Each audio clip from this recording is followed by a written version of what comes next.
Okay.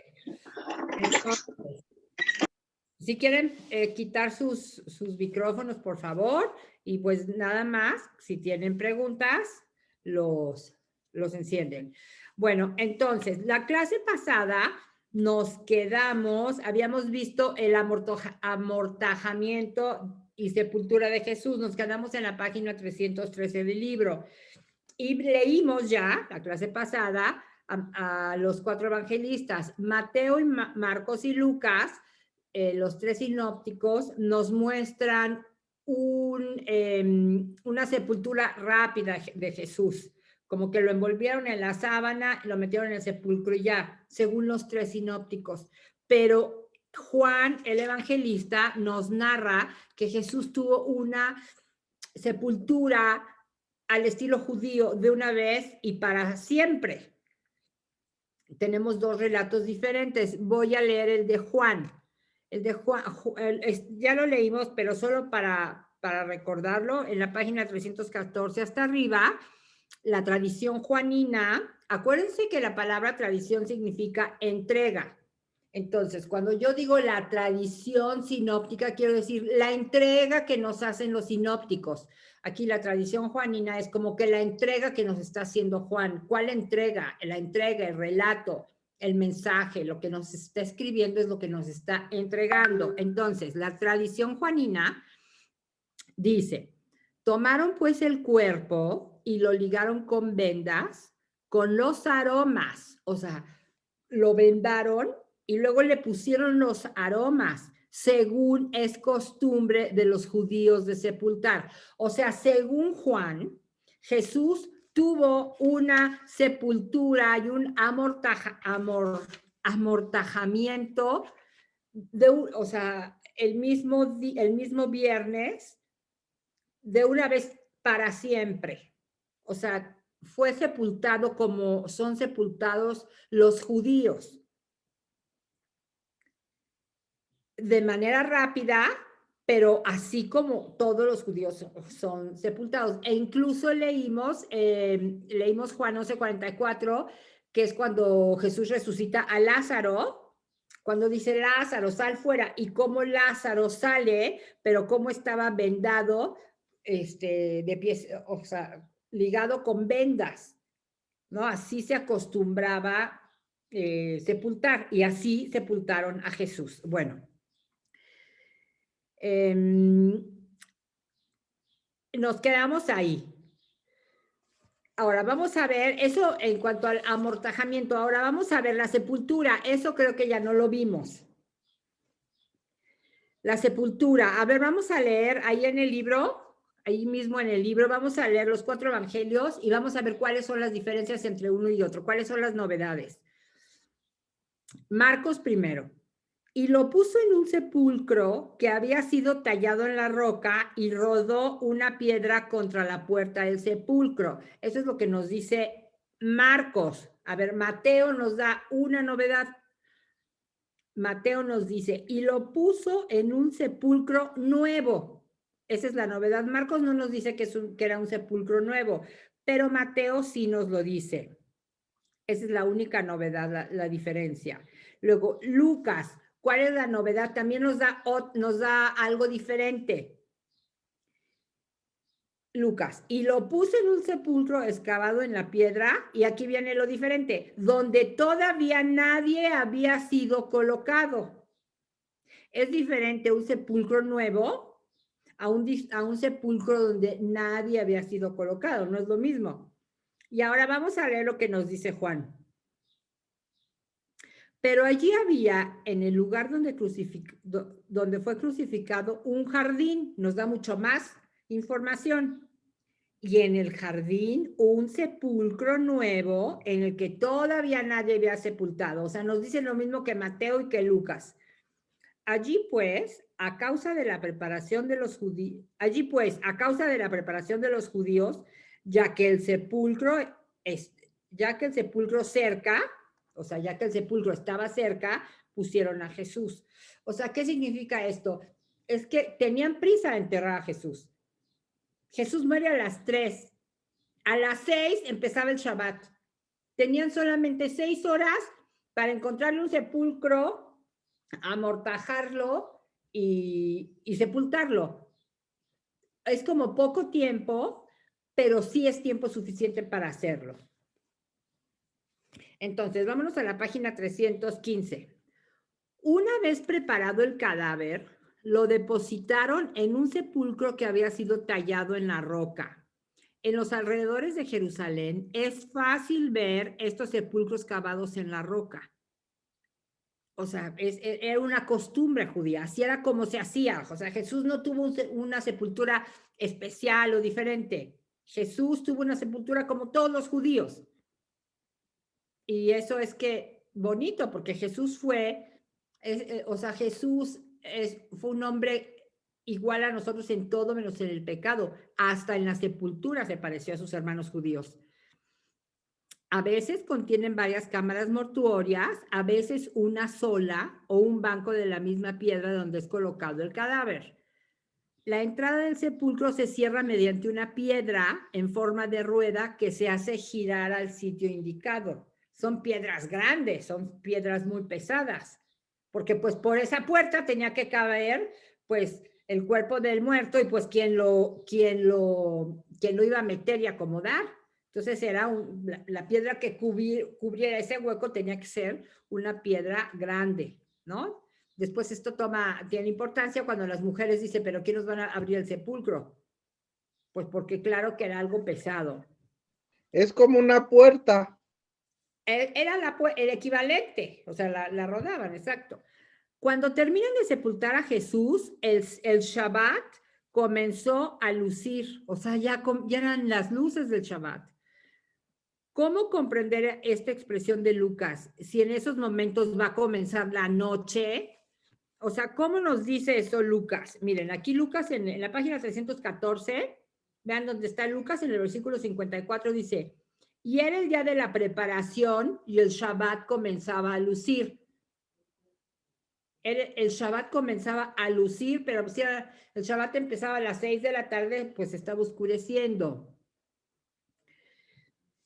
Probablemente el evangelista se refiere a las luces que comenzaban a iluminar la ciudad santa, Jerusalén, anunciando la llegada del gran Shabbat, que en aquel año coincidía con la Pascua. O sea, este Shabbat no era un Shabbat como todos los del año, no era un Shabbat cualquiera, era un gran Shabbat, porque era Shabbat y Pascua.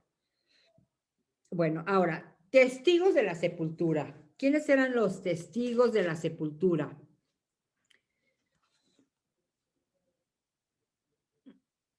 A ver, Marcos. ¿Qué nos dice Marcos? Pero María la Magdalena y María, la madre de José, miraban donde era puesto.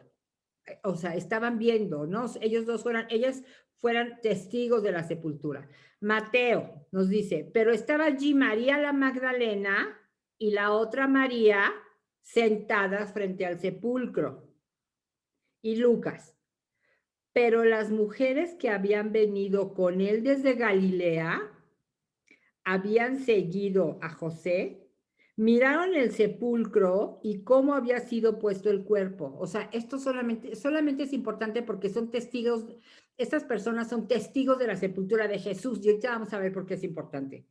Pero habiendo regresado, a ver, aquí está un problema. En el versículo 56 dice, pero habiendo regresado, prepararon aromas y perfumes.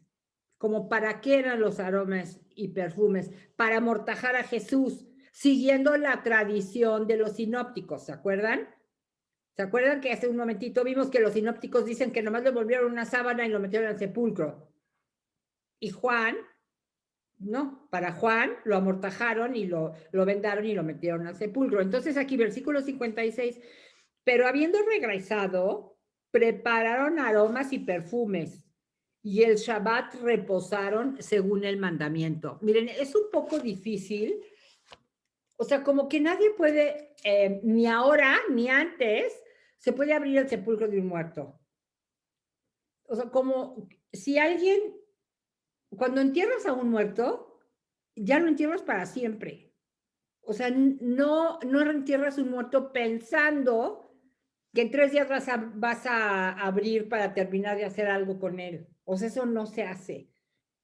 Además, no se puede abrir un sepulcro. O sea, nosotros no podemos ir ahorita a un panteón y abrir el sepulcro de alguien que enterramos hace 2 días. Eso no puede ser. Y antes tampoco. O sea, los sepulcros perdón, los cementerios eran lugares muy importantes que debían ser respetados. O sea, nadie podía ir a abrir una tumba, ¿sí? Bueno, entonces como que lo más probable es que todo haya sido como lo relata Juan, que enterraron a Jesús de una vez para siempre, al estilo judío.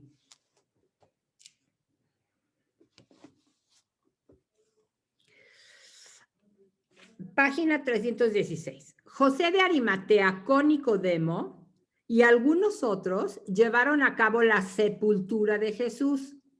En cuanto a las mujeres, no tomaron parte activa, pero permanecieron en el sitio, o sea, de testigos. Mateo dice que estaba allí María la Magdalena y la otra María sentadas frente al sepulcro, 2 mujeres. Marcos las describe mirando donde era puesto, como con intenciones de volver. Lucas va más allá. Las mujeres miran al sepulcro y cómo ha sido puesto el cuerpo. De seguro piensan volver pasada la fiesta, pues el evangelista nota, habiendo regresado, prepararon aromas y perfumes, y el Shabbat reposaron según el mandamiento. Ahora esto también puede resultar un poco inverosímil, porque no podían, o sea, el Shabbat era para descansar, no podían realizar labores, trabajos. Entonces, fíjense, Jesús muere a las 3. Luego lo ponen en la tumba, según los sinópticos, lo envuelven en la sábana y lo ponen en la tumba. Y luego regresan a su casa. Como que yo creo que en eso ya se les fue el tiempo. Y luego regresan a preparar aromas y perfumes, si era Shabbat, y no pueden trabajar. Como que suena un poco inverosímil esto. O rapidísimo hacer los aromas y los perfumes antes de las 6 de la tarde, o sea, suena como un poco difícil, ¿no? Ahora, la guardia del sepulcro, a ver, miren, les voy a explicar algo. Miren. O sea, la guardia del sepulcro, véanlo ahí en la página 316, solamente lo escribió Mateo. Esto solamente lo escribe, lo relata Mateo. Miren, ¿en qué año escribió Mateo el evangelio, su evangelio? Lo escribió en el año 80. Entonces, acuérdense que habíamos dicho a principios del curso pasado que era muy importante saber quién había escrito el evangelio y saber quiénes eran los destinatarios del evangelio y saber cuál era la situación en el momento en que se escribió el evangelio. Entonces, Mateo escribió su evangelio para judíos, para cristianos venidos del judaísmo, no para judíos, sino para cristianos venidos del judaísmo. ¿Cuál era la situación del judaísmo en el año 80? En el año 70 hubo un levantamiento de algunos judíos y los romanos vinieron a Jerusalén y destruyeron, o sea, para aplacar los levantamientos judíos, que ya estaban dando mucho problema al Imperio Romano, por lo menos en esa área. Entonces los romanos destruyeron Jerusalén, destruyeron el templo, destruyeron las murallas, o sea, incendiaron Jerusalén y lo destruyeron. Y expulsaron a los judíos de Jerusalén. Entonces los judíos tuvieron que salieron a diferentes lugares. Se tuvieron que dispersar, ya no se pudieron quedar en Jerusalén. Y entonces esos judíos son los judíos de la diáspora. Bueno, desde antes ya había diáspora. ¿Qué significa diáspora? La palabra diáspora significa dispersión. Entonces, cuando nosotros hablamos de los judíos de la diáspora, estamos hablando de los judíos de la dispersión. ¿Cuáles son los judíos de la dispersión? Pues todos los que no están en Jerusalén. O sea, los judíos que viven ahorita aquí en México, que viven en Tecamachalco o en Polanco, son judíos de la dispersión, de la diáspora, están en la diáspora, ¿sí? Bueno. Entonces, para los judíos, este momento fue un momento difícil. Además, hubo algunos judíos que aceptaron a Jesús. Hubo un grupo de judíos, o sea, sí hubo judíos que como que pudieron leer una continuidad perfecta de la revelación y el cumplimiento de todas las promesas en Jesús. O sea, sí hubo algunos judíos que dijeron, claro, estamos esperando al Mesías, claro, este es el Mesías. Estamos esperando un profeta como Moisés, claro, este es el profeta como Moisés. Estamos esperando al Hijo del Hombre. Bueno, todo esto se cumple en Jesús. Él es el Hijo del Hombre, al que les ha dado todo el poder y toda la gloria. Algunos judíos. Pero algunos otros no. Algunos otros no creyeron en Jesús. Recuerden que había dos grupos en el judaísmo, dos grupos fuertes, que unos eran los saduceos y otros eran los fariseos. Los saduceos eran un grupo de judíos que no creían en la resurrección de los muertos, no creían. Los saduceos no creían en la resurrección de los muertos. Los fariseos sí, los saduceos no creían ni en la resurrección ni en los ángeles. Entonces los saduceos, cuando los cristianos empezaron a gritar por el mundo que Jesús, que había muerto, había resucitado, los saduceos decían, pero si no existe la resurrección, pero ¿cómo dices eso? No andes predicando eso. O sea, Jesús no pudo haber resucitado porque no existe la resurrección. Entonces algunos y empezaban a decir, pero es que nosotros lo vimos. Es que nosotros lo vimos, o sea, se apareció durante 40 días, Jesús está vivo, Jesús está vivo.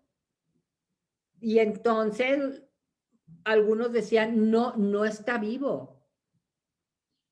Pero es que ¿dónde está su cuerpo? Ya está la tumba vacía. Entonces empezaron a decir, lo que pasa es que sus discípulos se robaron su cuerpo. No es que haya resucitado, decían, no es que Jesús haya resucitado, sino lo que pasa es que sus discípulos se robaron su cuerpo, por eso su cuerpo no está, por eso la tumba está vacía. Hubo un grupo de personas que empezó a decir eso. Y el año 80, o sea, el año 80 son 10 años después de la destrucción del templo.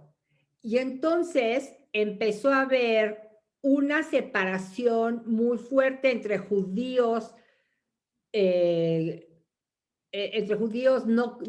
no creían en Jesús y los judíos cristianos.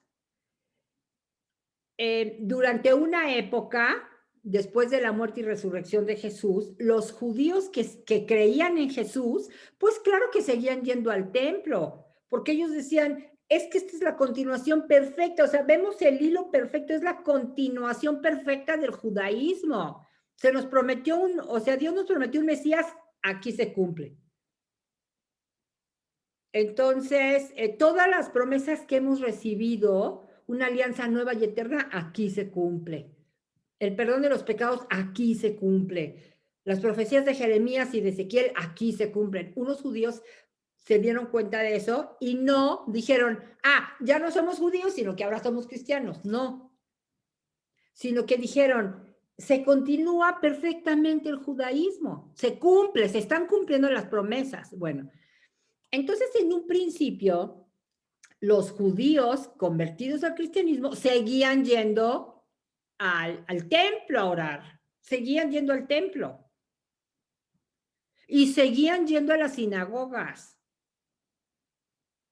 Pero entonces llegó cuando los romanos destruyen el templo, destruyen Jerusalén en el año 70, los judíos entran en una crisis tremenda. Porque entonces, fíjense cuál es la situación de los judíos. Los judíos dicen, nos quedamos sin tierra porque nos tenemos que ir. Nos quedamos sin templo. Entonces nos quedamos no solo sin templo, sino nos quedamos sin culto. Porque el culto ellos lo tenían que realizar forzosamente en el templo. Las sinagogas no eran unos lugares para el culto, las sinagogas eran para leer las escrituras, para estudiar las escrituras, no, el culto se realizaba en el templo, entonces se quedan sin templo. Luego, como ya no tienen templo, pues ya no tienen sentido sus sacerdotes, porque si no hay culto, los sacerdotes no tienen sentido. Ya no podían ofrecer víctimas. Y entonces en ese momento piensan los judíos, tenemos que hacer algo para mantenerlos como pueblo, porque si no, todos en diferentes países, todos en la dispersión, vamos a desaparecer. Y entonces empieza también bueno, ya desde antes había persecución de los cristianos, y muchos eran judíos cristianos. Entonces empieza a haber una como rivalidad entre judíos y judíos cristianos. Y empieza a haber muchas otras cosas. Por ejemplo, empiezan a decir, como que empiezan a ver como alertas, ¿no? Alerta roja, turu, turu, alerta roja. No podemos, a ver, judíos, no podemos leer todo lo que escriban los judíos, porque hay unos judíos que están escribiendo unas cosas rarísimas. Por ejemplo, hay un Pablo que es judío, que está escribiendo unas cartas que no van de acuerdo con nosotros. Recuerden que la primera de Tesalonicenses se escribió en el año 51. Y entonces las autoridades judías empiezan a decir, no, a ver, no podemos leer todo lo que escribe, o sea, no porque lo escriba un judío está bien. Entonces se van forzados a hacer como su canon judío, para ver como que, a ver, cuáles sí son nuestras sagradas escrituras y cuáles no. Sí, entonces desde ahí se fija el canon judío en el sínodo que se llama el sínodo de Jamnia. Pero bueno, o sea, todo esto se lo estoy contando para ver, para que ustedes vean más o menos cuál era la situación de los judíos en el año 80 cuando Pablo escribió su evangelio.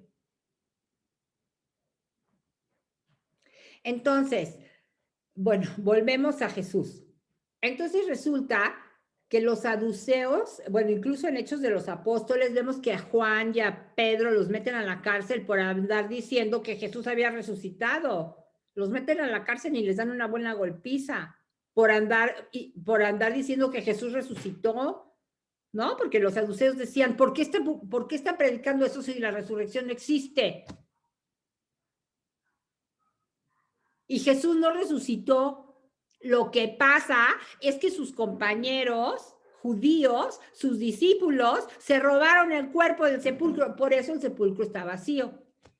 Eso es lo que decían en esa época, ¿no? Como para defender o sea, como para dar una explicación de por qué el sepulcro estaba vacío. Bueno, entonces, a ver.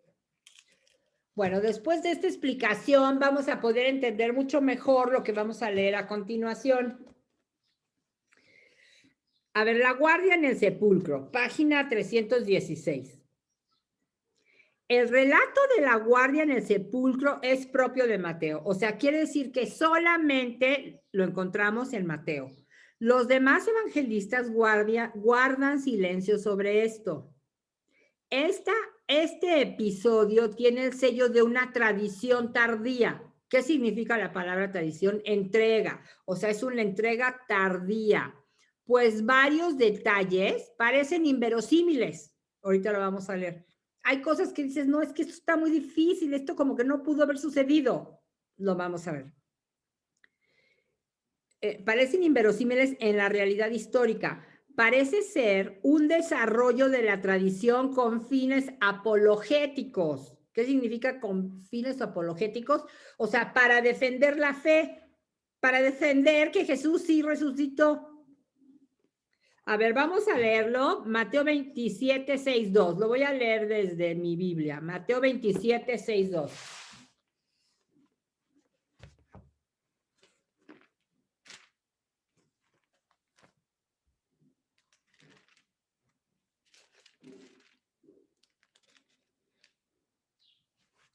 Custodia del sepulcro. Al otro día, al siguiente de la preparación, ¿cuál es el siguiente día de la preparación? O sea, el día de la preparación era el viernes. ¿Por qué? Porque estaban preparando la Pascua. Entonces, el día de la preparación era el viernes. Entonces, al otro día siguiente a la preparación, pues ese día era el sábado. El día siguiente a la preparación era el sábado.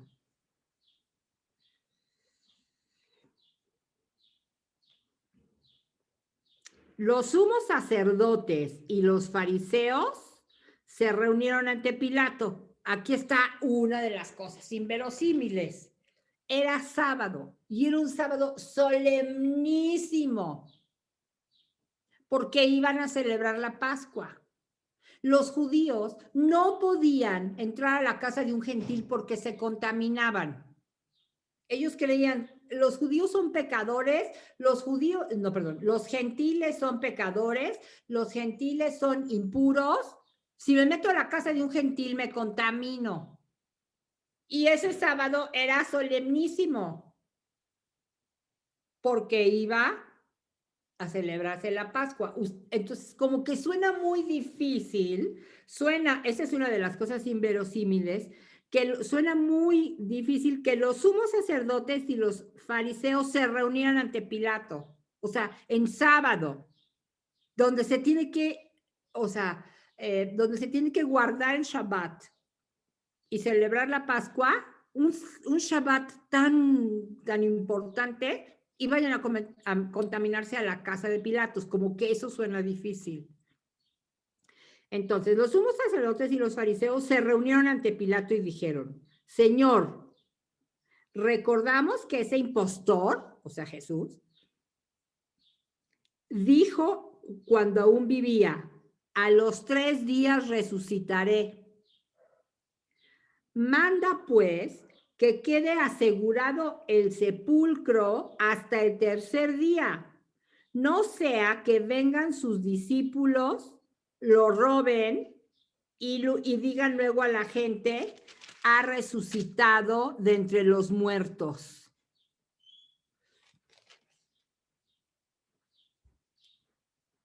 O sea, esto es como difícil de que haya sucedido, pero Mateo lo está poniendo aquí. O sea, como ya cuando Mateo escribió el Evangelio, o sea, cuando Mateo lo escribió, la gente, o sea, los saduceos ya estaban diciendo, ya era una realidad, ya estaban diciendo, no resucitó. Lo que pasa es que los discípulos se robaron el cuerpo. Entonces Mateo por eso mete esto.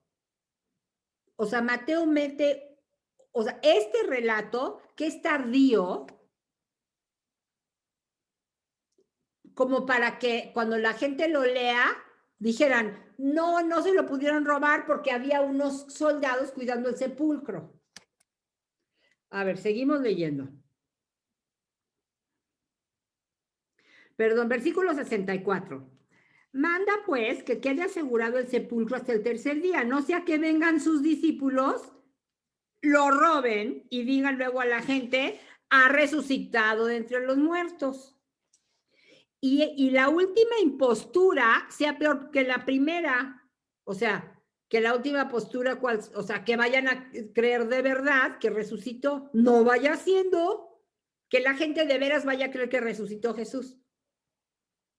Pilato les dijo, tenéis una guardia, id y aseguradlo como ya sabéis.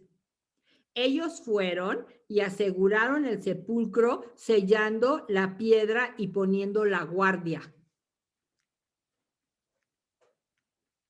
Pero sí me expliqué bien cuál es la intención de Mateo. Es algo apologético. O sea, lo más probable es que esta guardia no haya existido. Pero Mateo la puso ahí para decir, no los 12 apóstoles o los discípulos de Jesús no se robaron el cuerpo, porque el sepulcro estaba cuidado por unos soldados. A ver, vámonos al libro. A ver, dice, aquí hay algunas dificultades. Vamos a ver cuáles dificultades. Primero, ya se los expliqué hace ratito. 1, no es concebible que el día de Shabbat y de la Pascua, los príncipes de los sacerdotes y los fariseos hayan roto el descanso santo para ir a la casa de un gentil. No es verosímil. 2, es curioso, fíjense, es que esto tampoco es razonable, fíjense, es curioso cómo los fariseos y los sacerdotes saduceos se preocupen de la resurrección cuando los discípulos ni siquiera piensan en ellos.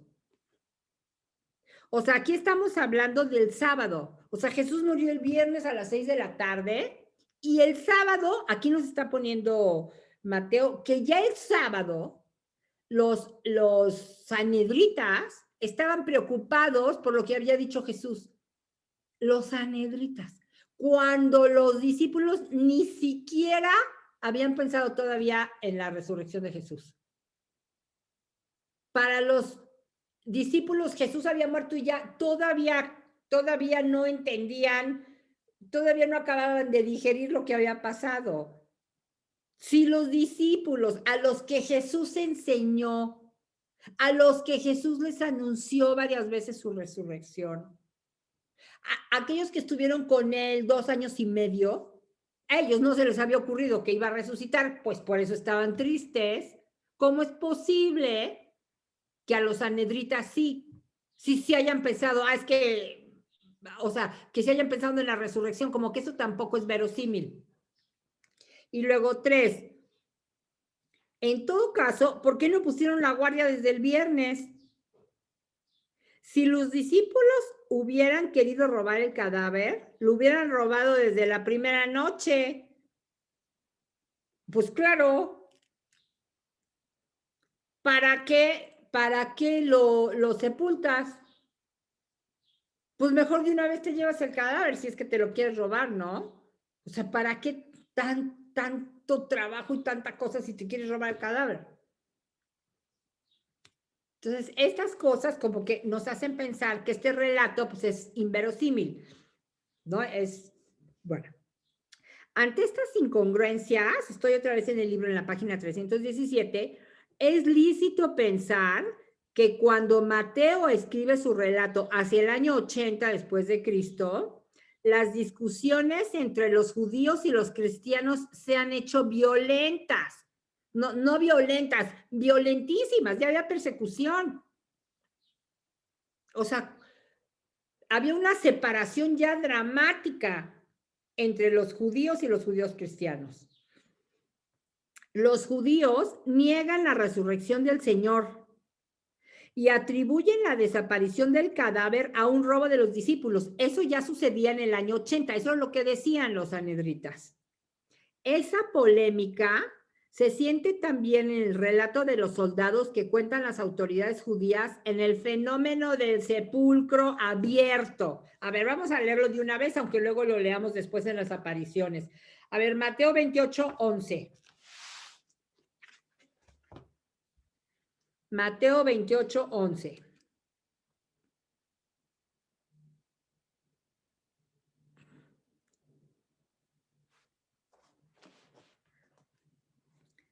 Esto también es como puesto después. Soborno de los soldados. Mientras ellas iban, algunos de la guardia fueron a la ciudad a contar a los sumos sacerdotes todo lo que había pasado. O sea, ¿qué? O sea, ya se habían encontrado aquí o sea, ya se les había aparecido Jesús resucitado por primera vez a las mujeres. Por eso dice, mientras ellas iban ¿a qué? A dar la noticia a los hombres, algunos de la guardia fueron a la ciudad a contar a los sumos sacerdotes todo lo que había pasado. Estos, reunidos con los ancianos, celebraron consejo y dieron una buena suma de dinero a los sacerdotes advirtiéndoles, decid que sus discípulos vinieron de noche y lo robaron mientras vosotros dormíais. O sea, Jesús resucitó. Jesús ya se les apareció. Este es otro relato exclusivo de Mateo. Y como las mujeres ya andaban diciendo que Jesús resucitó, entonces unos soldados fueron y le dijeron a los sanhedritas, oye, ya andan diciendo que Jesús resucitó. Y entonces los sanhedritas le dan una mordida a los soldados, le dan una lanita a los soldados y les dice, fíjense, otra vez, le dieron una buena suma de dinero a los soldados advirtiéndoles, decid que los discípulos vinieron de noche y se lo robaron. O sea, les dieron una lanita para que mintieran. ¿Para qué? Pues para que no digan que resucitó, no está el cadáver porque se lo robaron. Y luego dice, fíjense, y que lo robaron mientras vosotros dormíais. O sea, qué raro. O sea, eso también está raro. Porque si lo robaron mientras dormían, entonces ellos no son testigos. Un hombre dormido no es testigo de nada. Si estaban dormidos, entonces no pudieron ver que se los llevaban. O sea, esto también como que es absurdo.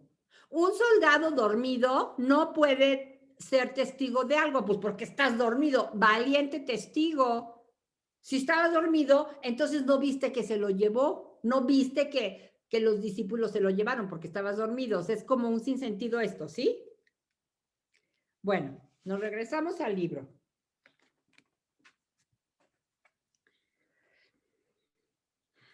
Página 317 hasta abajo. Pues bien, el relato de Mateo, de origen tardío, ¿qué significa de origen tardío?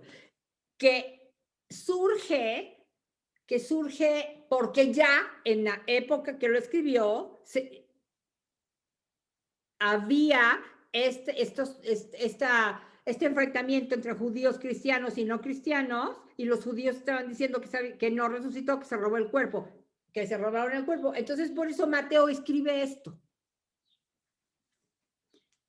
Por eso es un relato de origen tardío. Intenta establecer firmemente el hecho de la resurrección del Señor. O sea, el sepulcro está vacío porque Jesús resucitó, no porque se lo robaron los discípulos. El cuerpo de Jesús no fue robado por sus discípulos. Eso era absolutamente imposible. Una guardia de soldados, permitida por Pilato, custodiaba el sepulcro y la piedra de la entrada había sido sellada. Esa es como la respuesta de Mateo. Por eso dice que tiene intenciones apologéticas, o sea, para defender la fe. Tiene fines apologéticos este relato, esta tradición, esta entrega, para defender la fe. Bueno, ahora, la muerte de Judas. Página 319. Miren, la muerte de Judas, o sea, tenemos dos relatos de la muerte de Judas y los dos relatos son bien diferentes. Son bien diferentes. Entonces, pues vamos a leer los dos. Página 319. La muerte de Judas nos ha sido transmitida por dos textos, Mateo y Hechos. Mateo, pues el autor es Mateo, pero Hechos, ¿quién es el autor de Hechos? Lucas. Entonces, Mateo y Lucas son los que nos relatan la muerte de Judas. Ambos textos presentan tradiciones independientes. ¿Qué significa tradiciones independientes? Entregas independientes. ¿Qué quiere decir? Que había dos relatos diferentes de la muerte de Judas. ¿Cuándo murió Judas? Pues en el año 30. En el año 30. Mateo escribe su evangelio 50 años después. Y Lucas escribe su evangelio 45 años después. Entonces, Mateo no estuvo ahí, ni Lucas. Entonces, cada uno recibe una tradición diferente, una entrega diferente, un relato diferente, y lo escribe, pues, Lucas en Hechos y Mateo en su evangelio. Bueno, vamos a ver.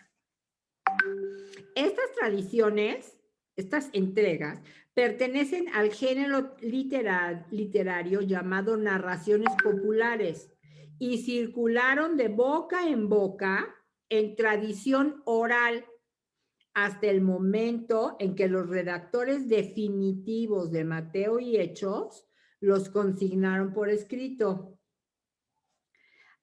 Siendo así, el relato de la muerte de Judas es una pieza insertada tardíamente por el evangelista en el trama de la pasión que presentaba Mateo. Aquí, ahí dice Marcos, está equivocado, táchenle, corríjanle, es Mateo.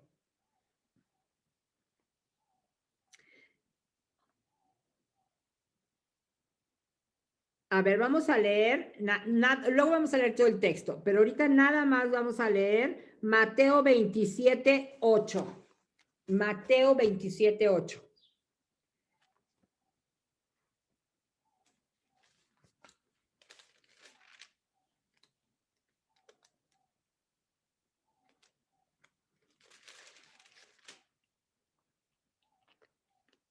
Miren, ahí en Mateo 27:3, arribita con negrilla tienen la muerte de Judas.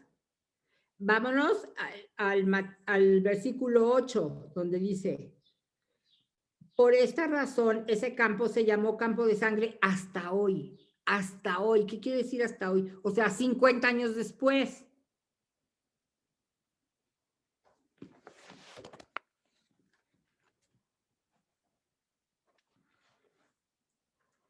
Bueno, entonces, esto de hasta hoy, la fórmula hasta el día de hoy, hace pensar que ha transcurrido ya un tiempo considerable desde los acontecimientos desde los acontecimientos hasta el momento en que Mateo escribe su evangelio. Y pues sí, un tiempo considerable, pues sí, 40 o 50 años, pues sí son muchos. A una narración popular de este género no se le exigirá una verdad minuciosa en detalles, sino que se le estudiará para ver cuál es su intención profunda. O sea, cuál es el mensaje que nos quieren entregar Mateo y Lucas al narrarnos la muerte de Judas. Eso es lo importante, no específicamente cómo murió Judas o cuáles fueron los detalles de su muerte. A ver, vamos a ver aquí el texto de Mateo, Mateo 27 del 3 al 10. Si quieren vamos a leerlo en la Biblia para que vayan. O sea, porque siempre es mejor desde la Biblia. A ver, muerte de Judas. Entonces Judas, el que lo entregó, viendo que había sido condenado, fue presa del remordimiento. Viendo que había sido condenado, ¿quién? Jesús. Porque, a ver, arribita en el capítulo 27:1, ¿qué dice? Jesús llevado ante Pilato. Y ya eso es o sea, el inicio del capítulo 27, Jesús llevado ante Pilato, o sea, que ya lo habían condenado a muerte en el Sanedrín. ¿Se acuerdan que primero tuvo su juicio religioso? Entonces, primero Jesús tuvo su juicio religioso, luego se lo llevan a Pilato, y entonces y entonces Judas, aquí, ahora sí, versículo 3, entonces Judas, el que lo entregó, viendo que había sido condenado Jesús, fue presa del remordimiento y devolvió las 30 monedas de plata a los sumos sacerdotes y a los ancianos. O sea, como que Judas no quiso que pasara eso, o no pensó que eso podía pasar.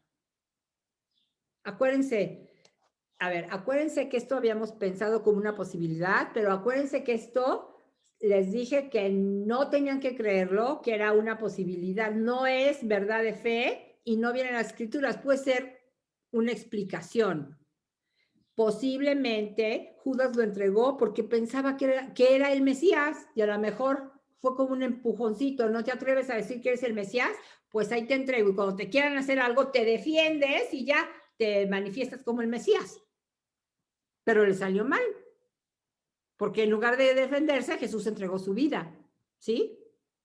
Entonces, por eso dice aquí, presa del remordimiento, devolvió las 30 monedas de plata a los sumos sacerdotes y a los ancianos. Y les dijo, he pecado entregando sangre inocente. Se daba cuenta. Ahora, por haberlo entregado yo, lo van a matar y yo fui el que lo entregué. Ellos respondieron, ¿a nosotros qué? Tú verás. Judas tiró las monedas en el santuario. Después se retiró y fue y se ahorcó. Entonces, según Mateo, Judas se ahorcó.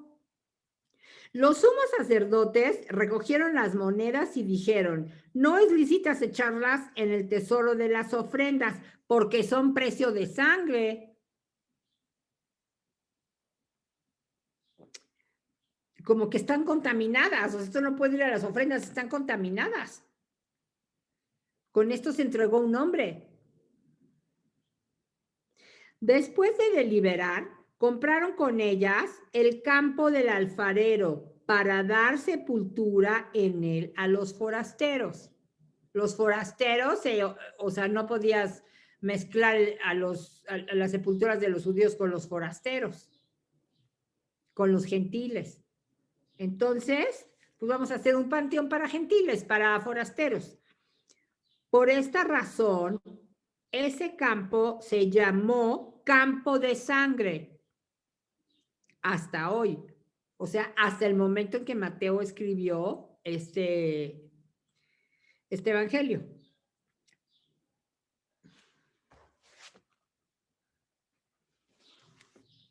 Versículo 9. Entonces se cumplió lo dicho por el profeta Jeremías y tomaron las 30 monedas de plata, cantidad en que fue apreciado aquel a quien pusieron precio algunos hijos de Israel, y las dieron por el campo del alfarero según lo ordenó el Señor. Pero fíjense, muy curioso, el que dijo esto no fue Jeremías, fue Zacarías. Todo este texto que tienen aquí en cursiva, que dice aquí, entonces se cumplió lo dicho por el profeta Jeremías, pues ¿qué creen que no lo dijo Jeremías, fue Zacarías? Y lo tenemos en Zacarías 11, 12 al 13, si quieren vamos a leerlo, 11, 12 al 13. Zacarías 11, 12. Zacarías es el penúltimo libro del Antiguo Testamento, para que lo encuentren rápido.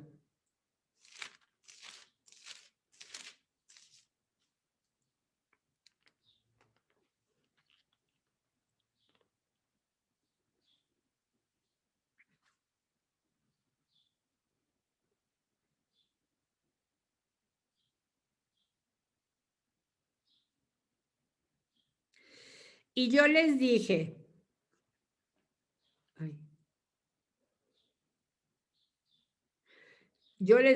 si os parece bien, dadme mi jornal. ¿Zacarías qué? 11, 12. Gracias.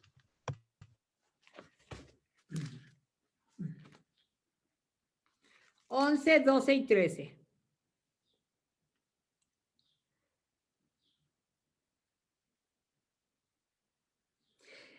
Si os parece bien, dadme mi jornal. Si no, dejadlo. Ellos pesaron mi jornal, 30 ciclos de plata. Yahvé me dijo, echa al tesoro ese valioso precio en que me han tasado. O sea, en lo que me han valorado. Tomé pues los 30 siclos de plata y los eché en el tesoro del templo de Yahvé. A ver, las que tienen la Biblia de Jerusalén, fíjense cómo ahí, en este texto que acabo de leer, al margen tienen Mateo 27. Y si nos regresamos a Mateo 27, Mateo 27, 9, ahí al lado también tenemos Zacarías 11 del 12 al 13.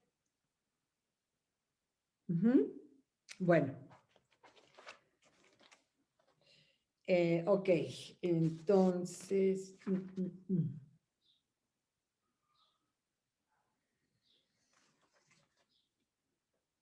Ok, entonces este es el relato que nos entrega Mateo. Entonces, en el relato de Mateo, Judas se ahorcó. En resumidas cuentas, Judas se ahorcó. Ahora vamos a ver el relato de Lucas, que está en Hechos de los Apóstoles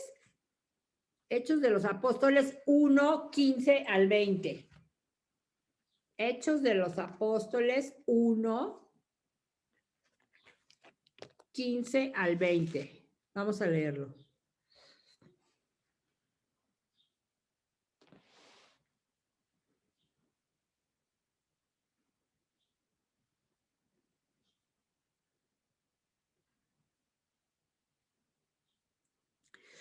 Sustitución de Judas. Uno de aquellos días, Pedro, puesto en pie ante los hermanos, o sea, este es el primer discurso de Pedro como cabeza de la iglesia, o sea, en sus discípulos.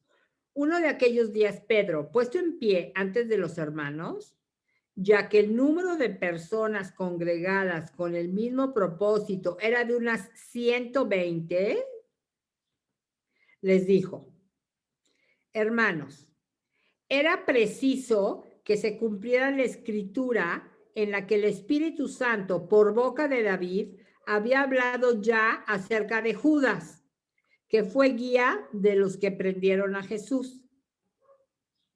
Él era uno de los nuestros y había obtenido un puesto en este ministerio, pues era uno de los 12. Pero tras haber comprado un campo con el dinero que le dieron por su crimen, cayó de cabeza, reventó por medio todas sus entrañas se esparcieron. Entonces, aquí aquí Judas no murió ahorcado. Aquí Judas se cayó de cabeza y se le abrió la cabeza. Horrible. Otra manera de morir, pero sin duda también violenta.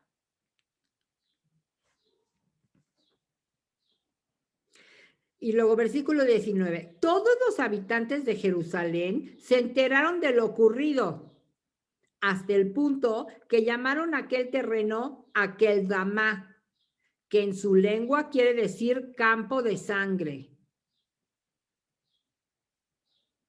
Pues está escrito en el libro de los Salmos: quede su majada desierta y no halle quien habite en ella.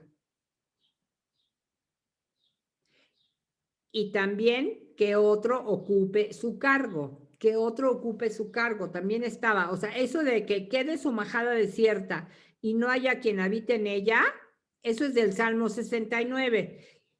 ¿Y dónde está escrito eso de que otro ocupe su cargo? Pues está escrito en el Salmo 109. ¿Qué es lo que está pasando? Que tienen que, a continuación, nos viene el relato de cómo escogen al sustituto de Judas. Porque Jesús había dejado 12 discípulos, Jesús había escogido 12 discípulos. Y entonces tenían que ser otra vez 12. Entonces, ¿por qué? Pues porque eran 12 las tribus de Israel y porque Jesús había escogido 12. Entonces tenían que escoger a un sustituto de Judas. Y está escrito aquí En el Salmo 109, lo vuelvo a leer, está escrito que otro ocupe su cargo, pues no se puede quedar vacío ese lugar, alguien más lo tiene que ocupar. Y entonces después tenemos el relato de la elección de Matías, cómo Matías ocupa el lugar. Pero bueno, aquí no estamos viendo eso, lo que estamos viendo es la manera en que murió Judas. Entonces, según Mateo, Judas se ahorca. Según Lucas, Judas cayó de cabeza y se le reventó por el medio y todas sus entrañas se esparcieron. Bueno, a ver, vamos a ver qué nos dice el padre Carrillo acerca de esto. La muerte de Judas como hecho. O sea, pues que Judas murió, pues no nos queda la menor duda. Sí murió, pero a ver, pero tenemos dos versiones. ¿Cómo fue de hecho? Según Mateo, página 321, según Mateo, Judas se suicidó ahorcándose. Según los hechos, o sea, Lucas, cayó de cabeza, se reventó por medio y se derramaron sus entrañas. Con frecuencia se ha tratado de armonizar ambas descripciones, pero no es camino correcto de interpretación. En primer lugar, no se pueden armonizar. ¿Cómo armonizas alguien que se ahorca con alguien que se avienta? Pues no, o sea, no se puede armonizar, eso son cosas diferentes. Y en segundo lugar, el padre Carrillo, que es un gran exégeta, nos dice que eso no es, dice que no es el camino correcto de interpretación. Los dos relatos son tradiciones independientes, cada una con su propio valor. Judas debió morir de manera violenta, eso sí, las dos narraciones que tenemos son muertes violentas. De las dos muertes, la más verosímil en cuanto al modo es la que narra Mateo. Es la más verosímil, la más fácil de creer. Pues el ahorcarse ha sido frecuentemente la manera más común de suicidarse. Hasta ahorita, ¿a poco no? Hasta ahorita hay mucha gente que se ahorca, que se suicida ahorcándose. Pero este detalle histórico está contemplado por el evangelista a la luz del Antiguo Testamento. O sea, atrás trae algo. Judas, a causa de su traición, termina con una muerte abominable e infame. No merecía terminar como aquel traidor Agitofel que traicionó a David acostado de Absalón, o sea, Agitofel era alguien que había tratado de matar a David y también muere ahorcado. Entonces muere igual. A David, que había sido rey, ¿no? La muerte desastrosa de Judas, que narran los hechos, se inspira en la suerte que corren los impíos y persiguen y dan muerte al justo. A ver, Sabiduría 4:19, vamos a ver, Sabiduría 4:19, a ver qué dice.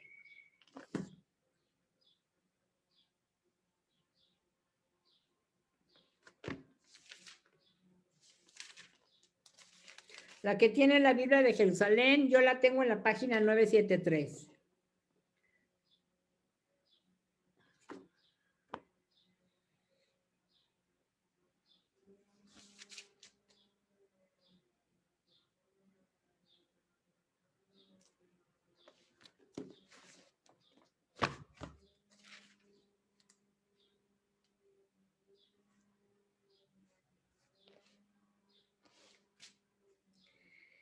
Más tarde serán cadáveres sin honra, objeto de ultraje entre los muertos para siempre, pues los estrellará de cabeza y sin rechistar. Aquí los estrellará la cabeza. Y en el margen tengo Lucas 1:18. Como, o sea, a los impíos, a los malos, se les estrellará la cabeza. Y los removerá de sus cimientos, quedarán totalmente asolados y sumidos en el dolor y su recuerdo se perderá. O sea, cuando leemos cómo murió Judas en Hechos de los Apóstoles, nos acordamos de ese texto. Ahora, todo el relato de la muerte de Judas, estoy otra vez en el libro 322, todo el relato de la muerte de Judas está sembrado de reminiscencias bíblicas. O sea, nos podemos acordar de otros textos bíblicos del Antiguo Testamento cuando vemos cómo murió Judas. A ver, por ejemplo, ¿cuándo? A ver, Deuteronomio 27, 25. Deuteronomio 27, 25.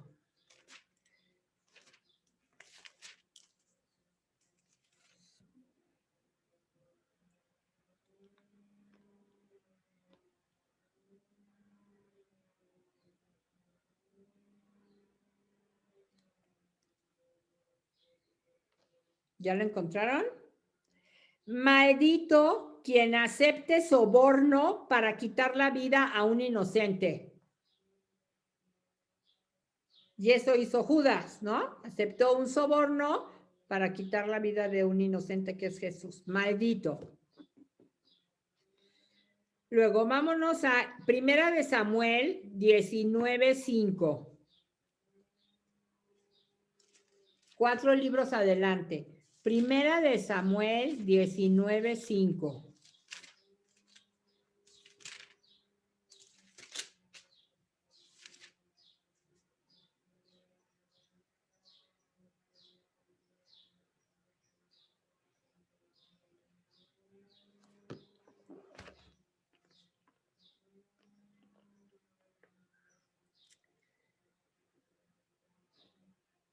A ver, aquí, ¿qué es lo que está pasando? Aquí está el rey Saúl. El rey Saúl, que fue el primer rey del pueblo de Israel, se puso muy celoso del rey de David, todavía no era rey David, se puso muy celoso de David. ¿Por qué? Pues porque David era muy joven, muy guapo, un gran guerrero y la gente lo quería y lo seguía. Era un líder nato, David. Y entonces Saúl se pone celoso de David y lo quiere matar. Y entonces Jonatán, que era el hijo del rey Saúl, se hizo amigo de David y Jonatán intercede por David y le dice Jonatán a su papá Saúl, al rey, le dice, pero ¿por qué quieres matar a David? Entonces vamos a leer aquí el versículo 5. 19:5, Primera de Samuel 19:5. Puso su vida en peligro. ¿Quién? David. Mató al filisteo y concedió Yahvé una gran victoria para todo Israel. Tú lo viste y te alegraste. ¿Por qué pues vas a pecar contra su sangre inocente? Aquí está Jonatán defendiendo a David. ¿Por qué, papá Saúl? ¿Por qué, papá rey? ¿Vas a pecar contra sangre inocente? O sea, está mal pecar contra sangre inocente. Y luego Salmo 94:21. Y fue lo que hizo Judas, ¿no? Pecó contra sangre inocente. Luego, Salmo 94:5, dije, creo, ¿verdad? No, Salmo 94:21.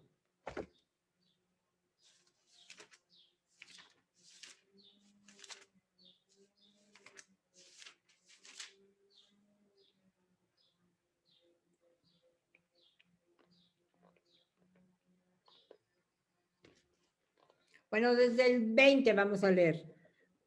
¿Estás aliado a un tribunal corrupto que eleva la tiranía a rango de ley?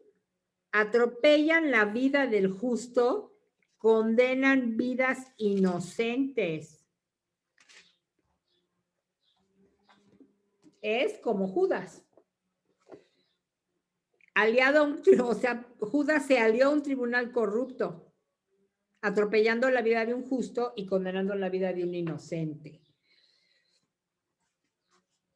Luego, bueno, ya leímos Zacarías, estoy otra vez en el libro, ya tenemos la confesión de Judas, luego, Judas arroja en el santuario las 30 monedas, ya lo leímos, que viene en Zacarías, no en Jeremías. Luego, Judas se ahorca. Aquí tenemos el relato de un personaje que también se ahorca. Bueno, Luego, el dinero mal habido no puede entrar en el tesoro de las ofrendas. A ver, Deuteronomio 23:19.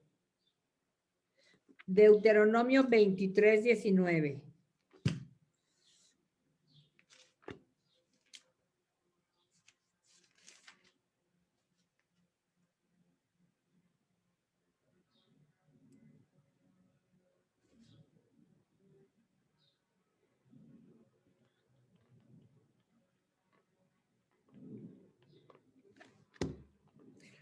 Dice, no llevarás a la casa de Yahvé tu Dios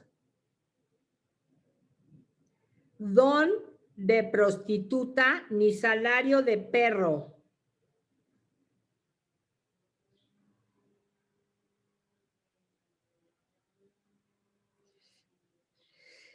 Sea cual fuere el voto que hayas hecho, porque ambos son abominación para Yahvé tu Dios. O sea, ¿qué significa esto? Que no puedes ofrecer, o sea, como que dar una limosna, llevar dinero al templo, un dinero mal habido, pues, no puedes. Y el dinero de Judas, pues era mal habido, pues porque lo usó para entregar a un inocente. Entonces, ese dinero no puedes darlo como ofrenda al templo. O sea, no puede entrar como al tesoro del templo, no puede. Porque es dinero sucio, es dinero mal habido.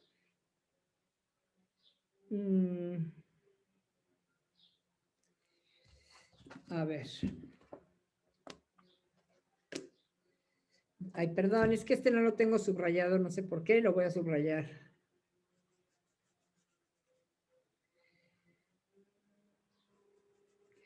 Ok, porque ambos son abominación. Ok, luego.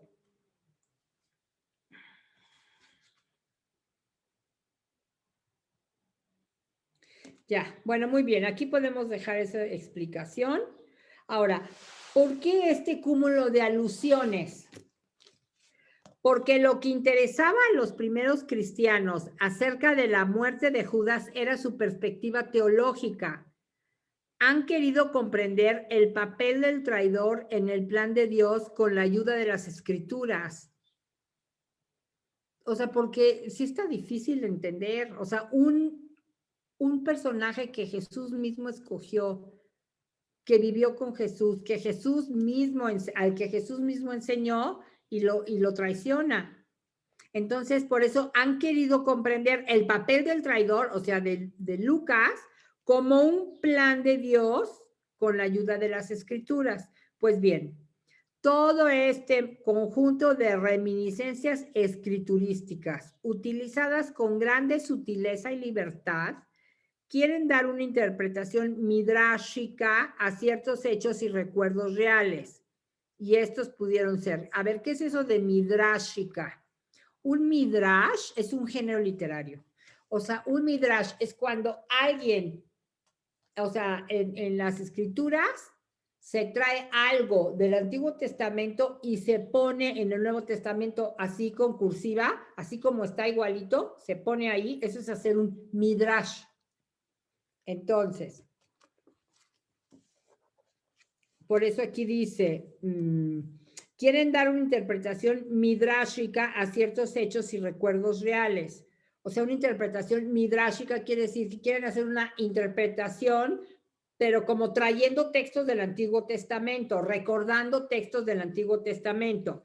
Entonces, y estos pudieron ser la existencia de un campo del alfarero en Jerusalén y la adquisición del mismo por los príncipes de los sacerdotes en circunstancias tales que vio en ello el cumplimiento de la voluntad divina.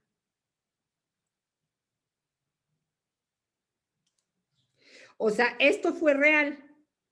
O sea, sí sucedió que compraran un campo del alfarero para los sacerdotes para poder enterrar a los forasteros. Entonces, es como una explicación a esto.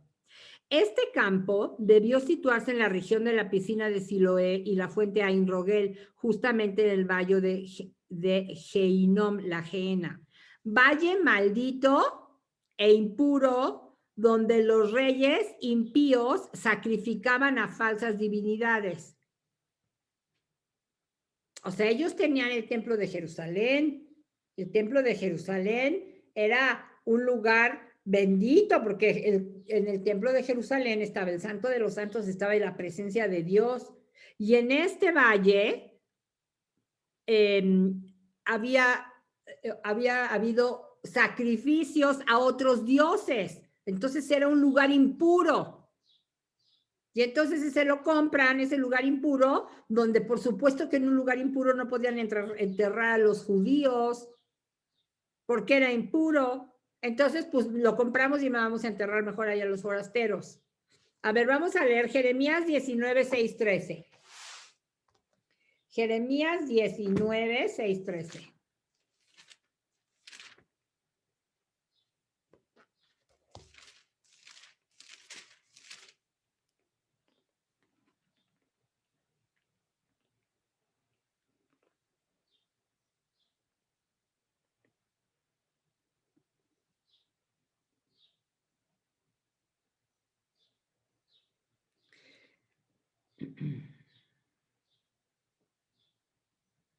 Miren, bueno, voy a leer 19, ¿qué? Ay, perdón, ya me perdí. 6 al 13, va. 6 al 13. Perdón, me perdí. 19, 6. Bueno, voy a empezar desde el 4. Porque me han dejado, han hecho extraño este lugar. O sea, el que está hablando es Yahvé y se está quejando de que los judíos lo han dejado. Y han incensado en él a otros dioses que ni ellos ni sus padres conocían. Nos está hablando de la infidelidad del pueblo. Los reyes de Judá han llenado este lugar de sangre de inocentes. Porque no solamente, vean qué cosa tan espantosa, o sea, no solamente sacrificaban animales a los otros dioses, sino que les sacrificaban a sus hijos pequeños. Entonces, por eso dice, los reyes de Judá han llenado este lugar de sangre de inocentes y han construido los altos del Baal para quemar a sus hijos en el fuego, en holocausto a Baal. Quemaban a sus hijos para otros dioses. En holocausto, en el fuego, para que el aroma que salía de ese sacrificio subiera a Baal. Imagínense qué horror. Lo que no les mandé, ni les dije, ni me pasó por las mientes. Por tanto, hasta qué era, perdón, ya me volví, hasta el 13. Por tanto, van a venir días, oráculo de Yahvé, en que no se hablará más de Tofet ni del valle de Ben-Hinnom, ¿ven? El valle que compraron para enterrar a los forasteros, sino del valle de la Matanza. Este lugar ya es el valle de la Matanza. Vaciaré la prudencia de Judá y Jerusalén a causa de este lugar. Los haré caer la espada ante sus enemigos por mano de los que busquen su muerte. Daré sus cadáveres por comida a las aves del cielo y a las bestias de la tierra. Ay. Bueno, pues ya, a ver, pero la cosa era ver hasta...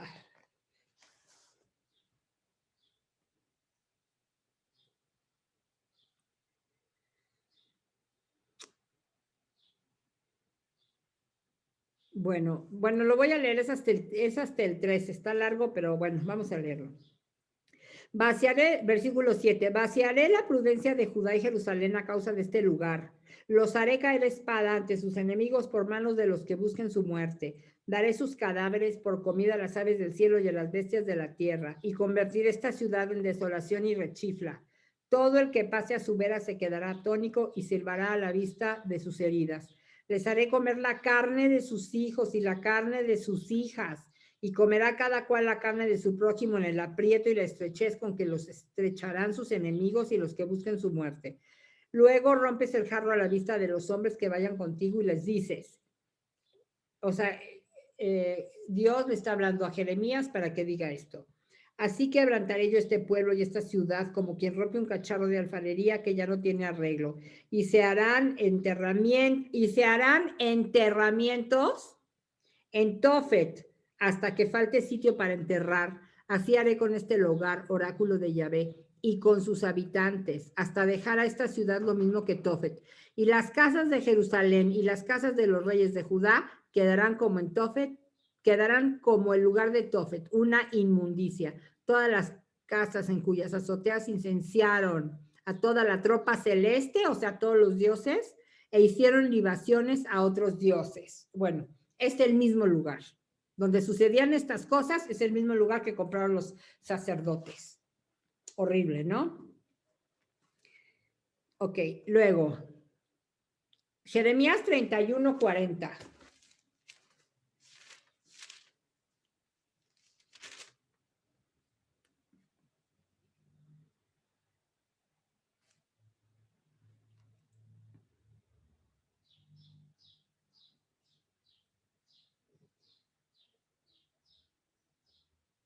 Y todo el valle de los cadáveres y de la ceniza, así como todos los campos que van hasta el torrente Cedrón y hasta la esquina de la puerta de los caballos, hacia oriente, estará consagrado a Yahvé y no volverá a ser destruido ni dado al anatema jamás. O sea, después del castigo que recibirán, otra vez Jerusalén será consagrado a Yahvé. Bueno, es el 1. Luego 2. Eso es lo que pasaba en este campo, ¿no? En este campo donde sacrificaban a los niños a otros dioses, es el mismo campo que compran los sacerdotes. Luego 2. Allí existía también un cementerio y una fosa común para depositar los cadáveres de pobres, extranjeros, criminales y suicidas.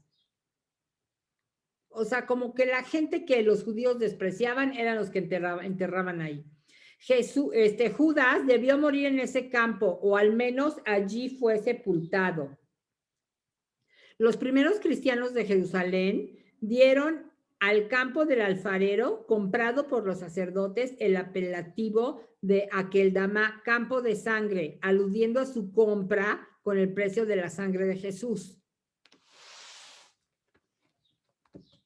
Conclusión. El relato de la muerte de Judas no pertenece al género literario de la historia pura, sino de las narraciones populares. Claro que no puede ser la historia pura, pues porque son dos relatos completamente diferentes.